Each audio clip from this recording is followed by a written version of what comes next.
The Holocene has ended. What we do now, and in the next few years, will profoundly affect the next few thousand years. The only conditions modern humans have ever known so far are changing, and changing fast. Nothing stays the same on this planet. Everything changes. The Earth is going into one of these jumps, and you don't know what is going to be on the other side of those jumps. The Earth is always jumping.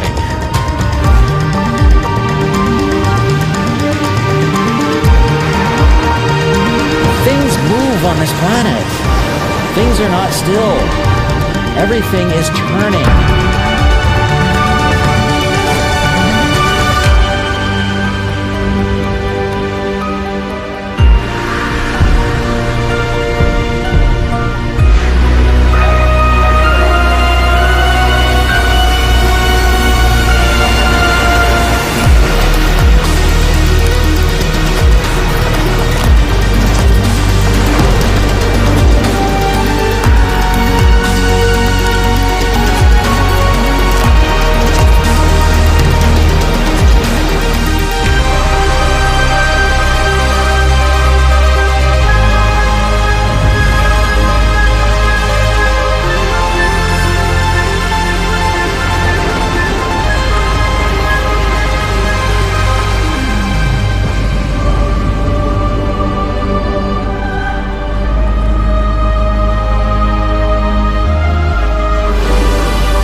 As it begins to run out of fuel, the sun won't simply fade away to nothing.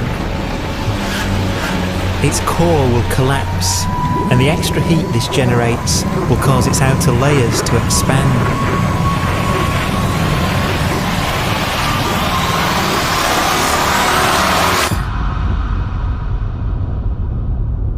The sun is now dead. Its remains slowly cooling in the freezing temperatures of deep space.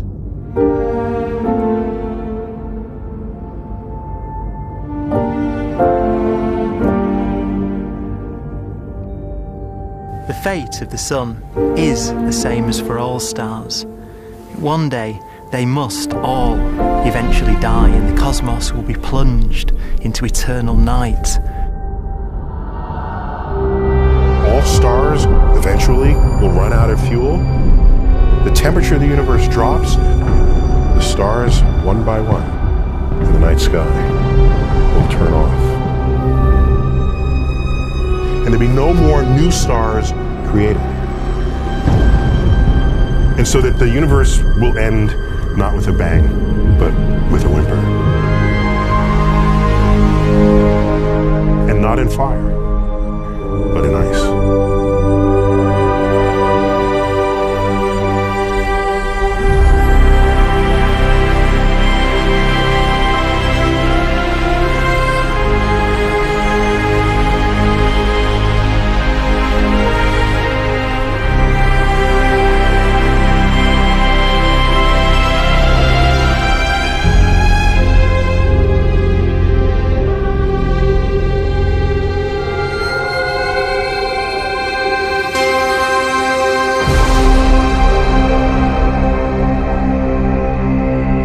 With no fuel left to burn, a white dwarf's faint glow comes from the last residual heat from its extinguished furnace.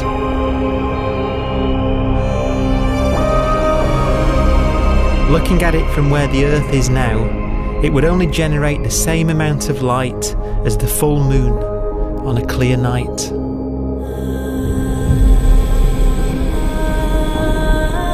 The faint glow of white dwarfs will provide the only illumination in a dark and empty void littered with dead stars and black holes.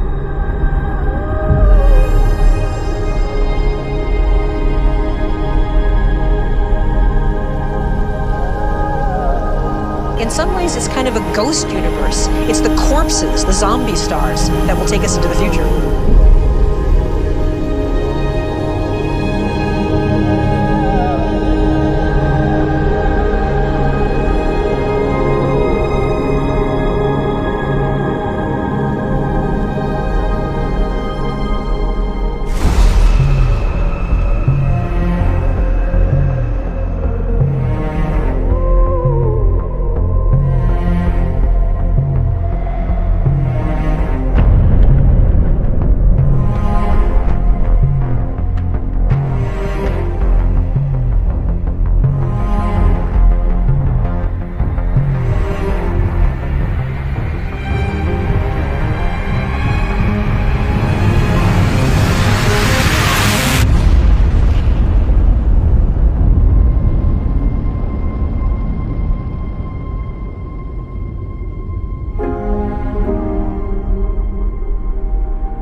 A black dwarf will be the final fate of those last stars.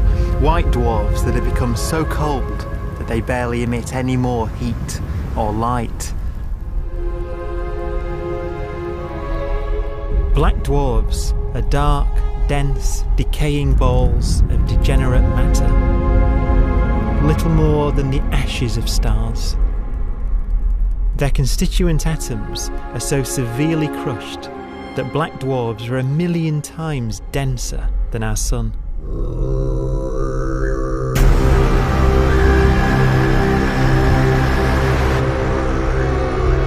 Stars take so long to reach this point, we believe there are currently no black dwarfs in the universe.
We have a pace of life that's based on really the energy available to us now. You could imagine living conscious systems which have a very different pace and therefore can extend out at least a lot farther than you'd imagine otherwise. You could have a living system where if it had a thought every 10 trillion years, that would seem normal. Even if our life dies out, one could imagine at some time arbitrarily far in the future, a fluctuation occurs which allows intelligent life to exist again for a little while. So you might have islands in time of intelligence.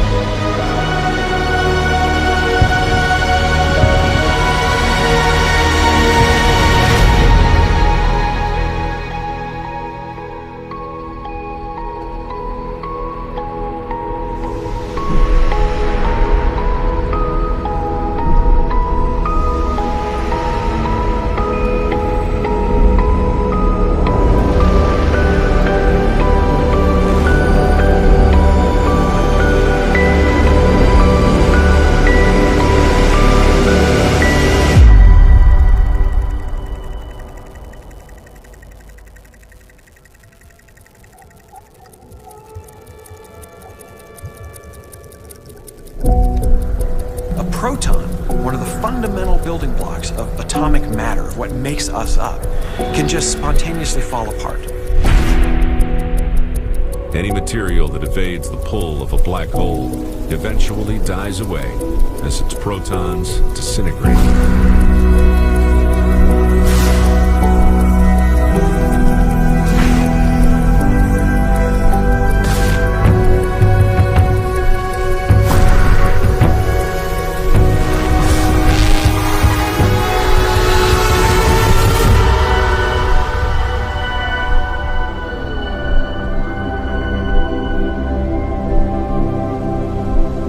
The matter inside black dwarfs, the last matter in the universe, will eventually evaporate away and be carried off into the void as radiation, leaving absolutely nothing behind.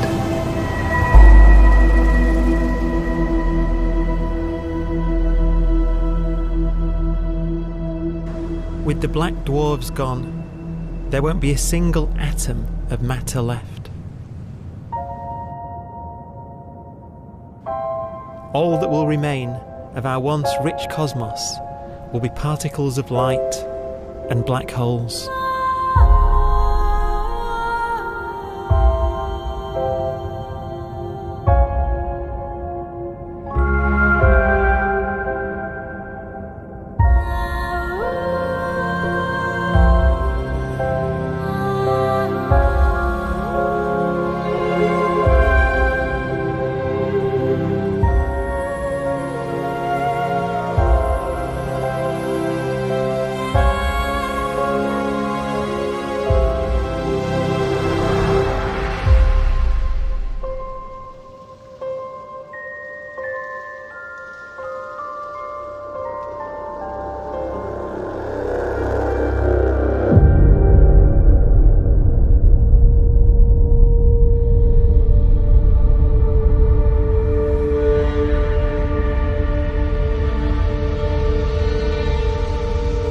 The arrow of time creates a bright window in the universe's adolescence, during which life is possible.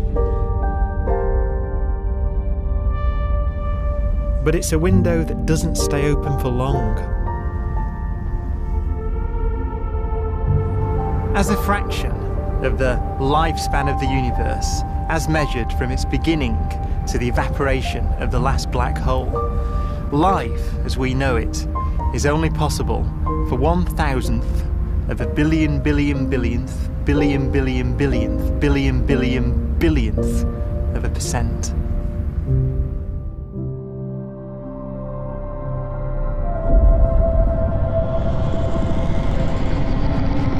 Black holes become the fundamental building block of the universe.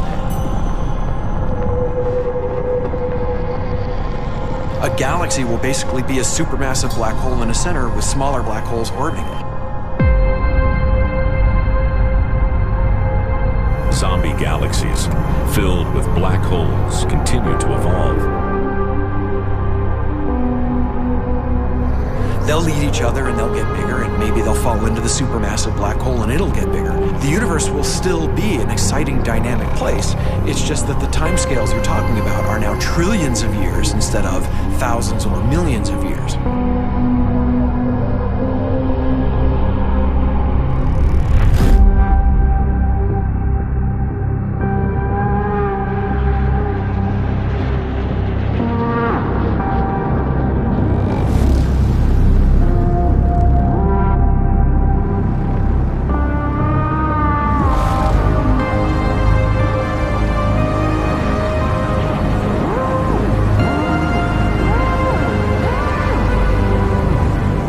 Black holes can bang on space-time like mallets on a drum.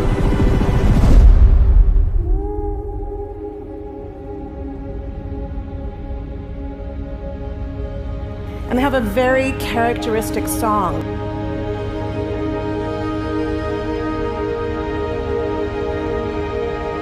Imagine two black holes that have lived a long life together. At the end of their lives, they're going around each other, crossing thousands of kilometers in a fraction of a second. As they do so, they leave behind in their wake a ringing of space, an actual wave on space-time.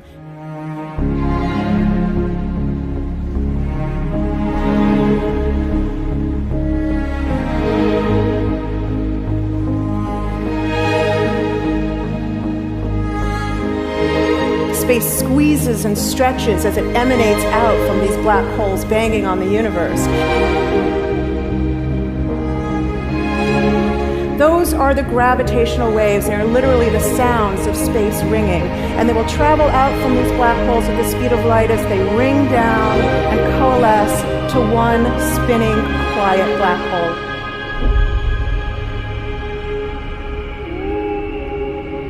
If you were standing near enough, your ear would resonate with the squeezing and stretching of space. You would literally hear the sound.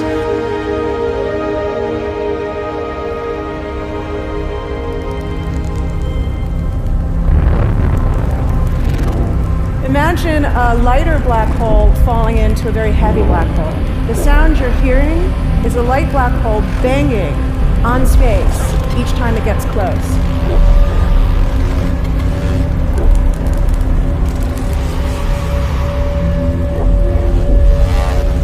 As it falls in, it gets faster and it gets louder.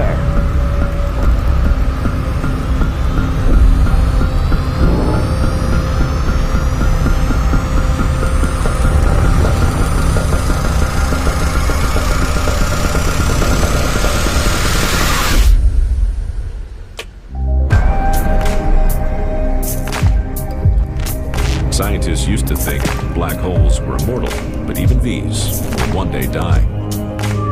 Now we're talking about timescales of unimaginable length, quadrillions of years into the future. On that timescale, even the black holes begin to evaporate.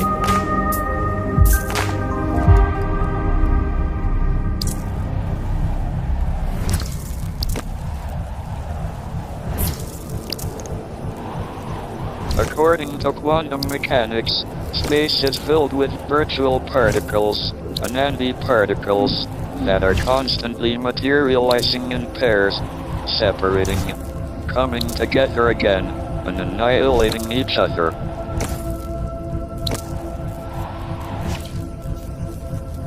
In the presence of a black hole, one member of a pair of virtual particles may fall into the hole, leaving the other member without a partner with which to annihilate.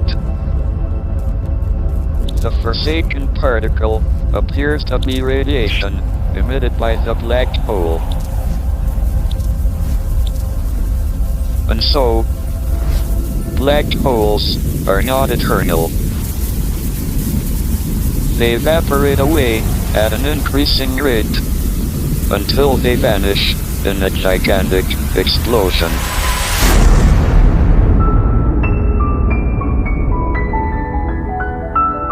Quantum mechanics has allowed particles and radiation to escape from the ultimate prison, a black hole.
Philosophers and poets have asked the question, will the world end in fire or ice? We can now give an answer. The latest evidence shows that the universe is not slowing down, but it's speeding up out of control. And the universe, we think, will die in ice. Trillions upon trillions of years from now. Empty space itself has energy. In every little cubic centimeter of space, whether or not there's stuff whether or not there's particles, matter, radiation, or whatever, there is still energy even in the space itself. And this energy, according to Einstein, exerts a push on the universe. What is the weird stuff that's accelerating the universe? We call it dark energy. And this stuff is the dominant stuff of the universe. Almost 3/4 of the matter-energy content of the universe is this dark energy. And we don't know what it is. Dark energy, unlike matter or radiation, does not dilute away as the universe expands. This has crucial implications for what the universe is going to do in the future. So what will be the future of the universe? Well, if the dark energy remains dominant and repulsive, the universe will expand forever.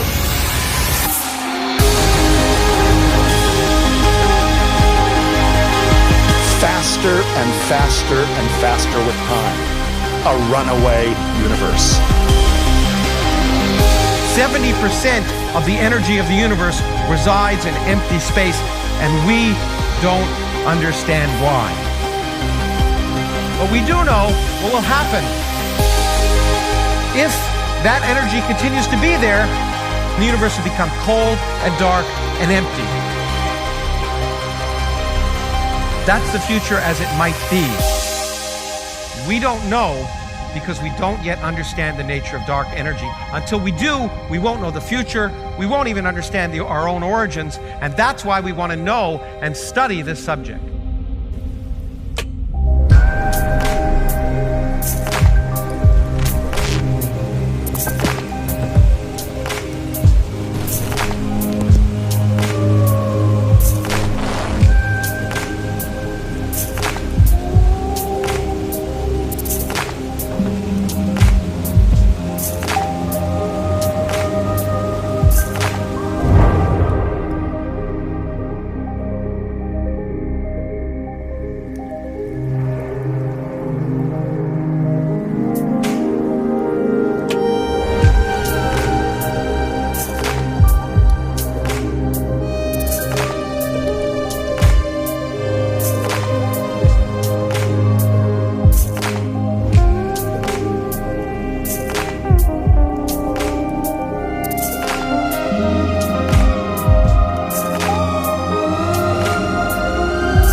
Forecast does seem to be for an ever colder, ever emptier universe.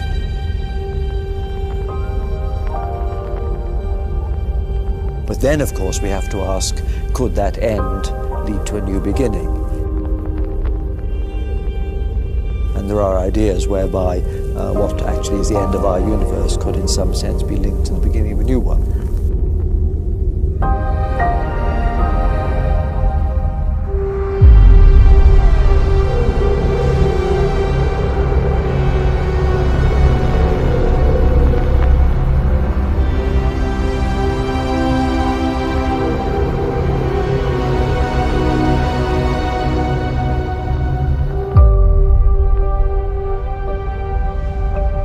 We've worked out the mathematics, the equations. They seem to say that if you have an atom smasher that can concentrate tremendous amounts of energy at a single point, you can perhaps open up a gateway, a baby universe.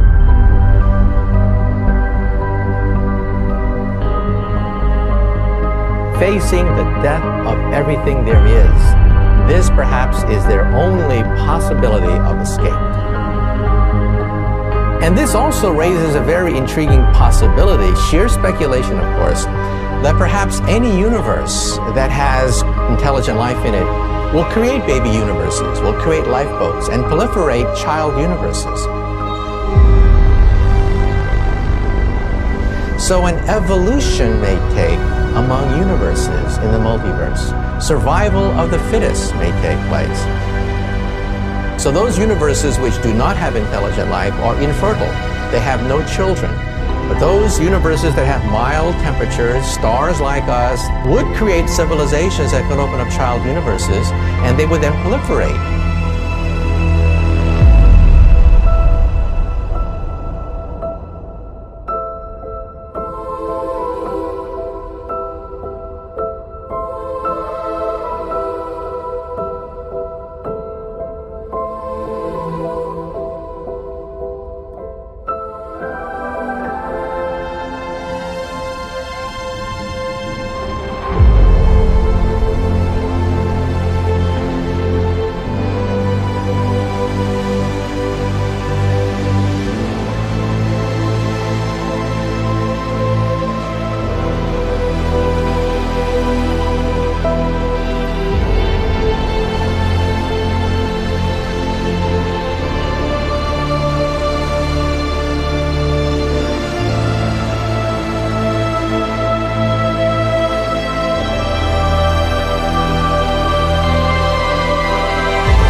After an unimaginable length of time, even the black holes will have evaporated and the universe will be nothing but a sea of photons gradually tending towards the same temperature as the expansion of the universe cools them towards absolute zero.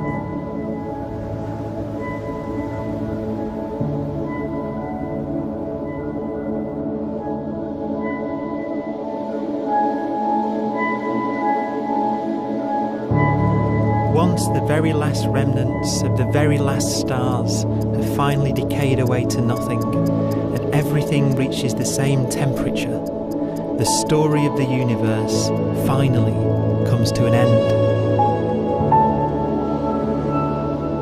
For the first time in its life, the universe will be permanent and unchanging. Entropy finally stops increasing because the cosmos cannot get any more disordered. Nothing happens, and it keeps not happening forever.